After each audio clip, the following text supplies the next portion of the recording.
For 2026, Hyundai is making a host of changes to its popular subcompact SUV, the Hyundai Kona, including discontinuing the N-line trim level entirely, decontenting the fully loaded Limited, and also introducing some new standard equipment on the SC, as well as a couple new SEL Sport and SEL Premium trim levels to replace the former SEL and SEL Convenience. So in today's video, we're going to run through all of the exact changes from the entry-level SE all the way up to the fully loaded Limited, tell you which features are going to be found on some of these different trim levels, as well as why you might want to rush out and buy a 2025 model year vehicle for a few different reasons.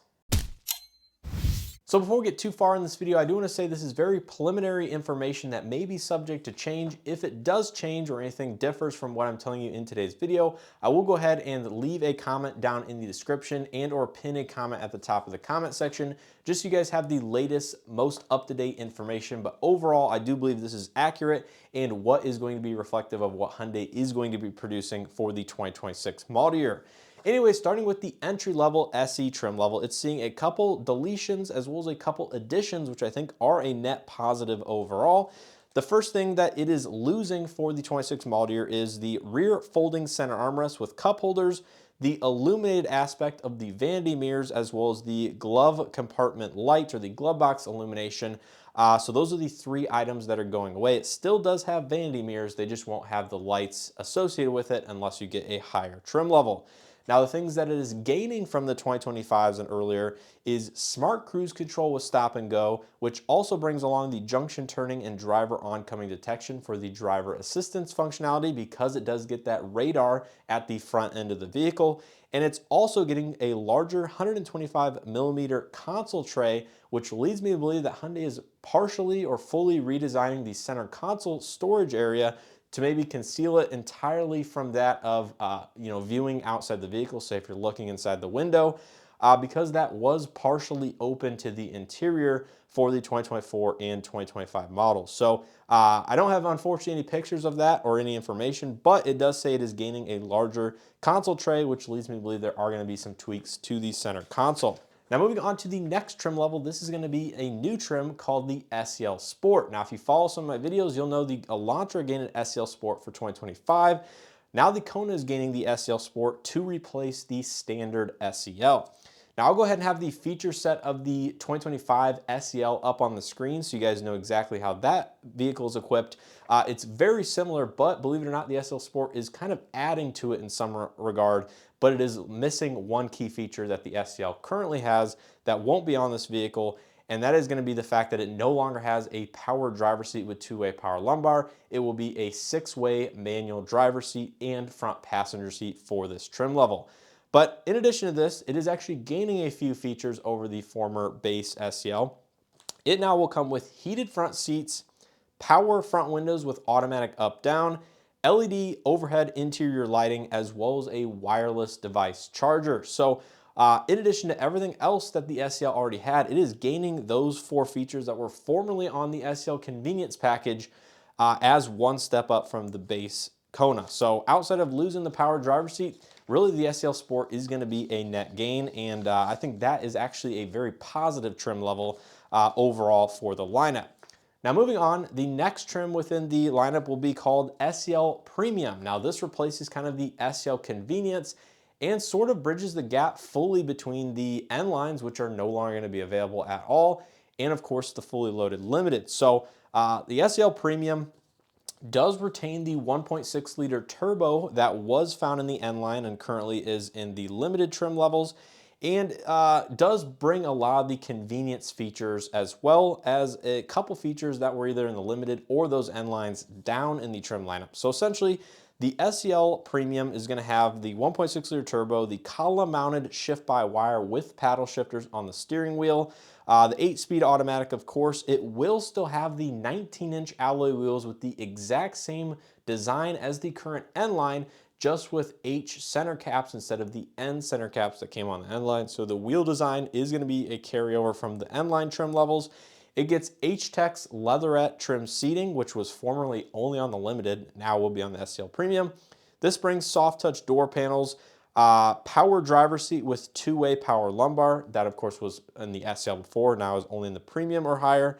Ambient interior lighting, and the nicer 12.3-inch LCD instrument cluster from the former convenience package. So the SEL Premium is going to be a very solid trim level, but it is actually losing some features, believe it or not, from the former SEL convenience package, including auto-dimming interior rearview mirror, highway drive assist, built-in navigation, digital key 2.0 touch, Wi-Fi hotspot, and dynamic voice recognition. So all those features were formerly in the convenience package, will not be found in the premium. So if you want any of those things, you ultimately will have to go up to a fully loaded limited now that there is no available N line to bridge the gap from the kind of SELs all the way up to the limited.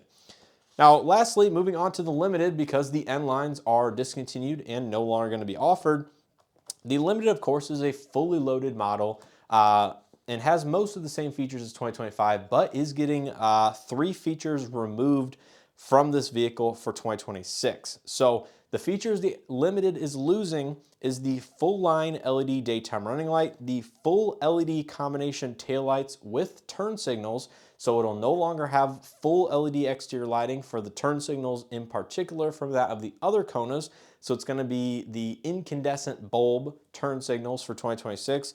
And it's also losing garage home link on the auto dimming interior rearview mirror. So no longer have garage home link, which I have no idea why Hyundai is discontinuing that. I think that's a very cheap feature, or one that I would assume is relatively cheap to add, but there is some sort of a licensing thing that they do have to offer or agree to offer, I think, home link in vehicles, and maybe that is part of the reason why it is going away. So overall, limited is getting less equipment for 2026. Now, in case you're curious about some of these other features and the trim levels going away and the kind of the shakeup, if you want a sunroof in the Kona, you have to get a limited. Bose audio, have to get the limited. Auto dimming rearview mirror or highway drive assist or the navigation-based smart cruise control, have to get a limited. And if you want digital key 2.0, Wi-Fi hotspot, or the built-in navigation to the infotainment system, again, all of those are only going to be found on the limited trim level, which in the last model year, 2025, that was at least on 3 or more trim levels within the lineup, depending on which feature you were looking at. So overall, this is some very interesting stuff happening for 2026. Now, in terms of the color palette, I'm happy to say that all of the colors from 2025 are carrying over into 2026, including Neoteric Yellow, which, believe it or not, I don't think is that popular on the Kona, but it must sell enough vehicles that they are still going to offer it for 2026. And believe it or not, it's not the most rare color. That would be Soltronic Orange. So if you want a Soltronic Orange Kona, that is the current rarest combination or exterior color, if you will, out of all Konas. One other change, which I said you might want to rush out and buy one of these Konas for, is the fact that for 2026, Hyundai is discontinuing its complimentary maintenance program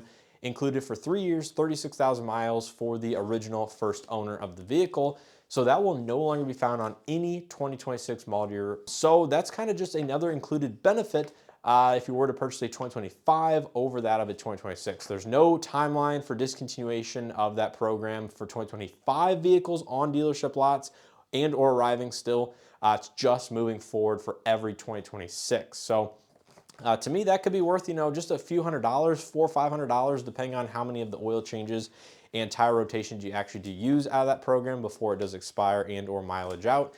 So that is just another item to consider. Now, unfortunately, I don't have access to the pricing information for this vehicle yet, but looking at the current 2025 pricing, starts just under $26,000 for an entry-level front-wheel drive SE, including destination, and of course can go up over the $35,000 mark, including all-wheel drive, destination, and additional accessories or paint colors on a fully loaded limited. Now, given the changes I'm seeing here, I would expect a SEL Premium to come in, sort of where the N line was priced, and the SEL Sport to arrive somewhere where the base SEL was. Given that does gain a little bit more equipment, it might be just a little bit more expensive than a base SEL prior, but overall, I don't see too many changes to the pricing given these features and the trim discontinuations and whatnot. Now, of course, the unknown in all this is going to be the impact of tariffs, given this vehicle is imported from Korea. And 2026 model year is set to go into production sometime in the month of June, and will be, of course, shipped and arriving after that. So I would expect to see the first 2026 model year probably sometime in the month of July, once all of that is sorted out and it gets through the supply chain. But nonetheless, that is basically the information I have currently. It's kind of a wait and see as to what happens in terms of pricing.